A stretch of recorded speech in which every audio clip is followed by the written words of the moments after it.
এক ছিল পেরিওলা, গ্রামের সবচেয়ে কৃপণ লোক। সে একদিন বাজার থেকে অর্ধেক পেঁয়াজ, এক ফালি লেবু আর এক টুকরো শুকনো মাছ কিনে বাড়ি ফিরল।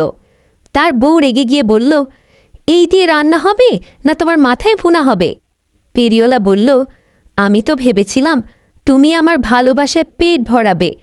বউ হাঁপিয়ে উঠে সব ফেলে দিল চুলায়। পেরিওলা কাঁদতে কাঁদতে বলল, আরও আধা পেঁয়াজ হলে কান্নার স্বাদটা পরিপূর্ণ হতো।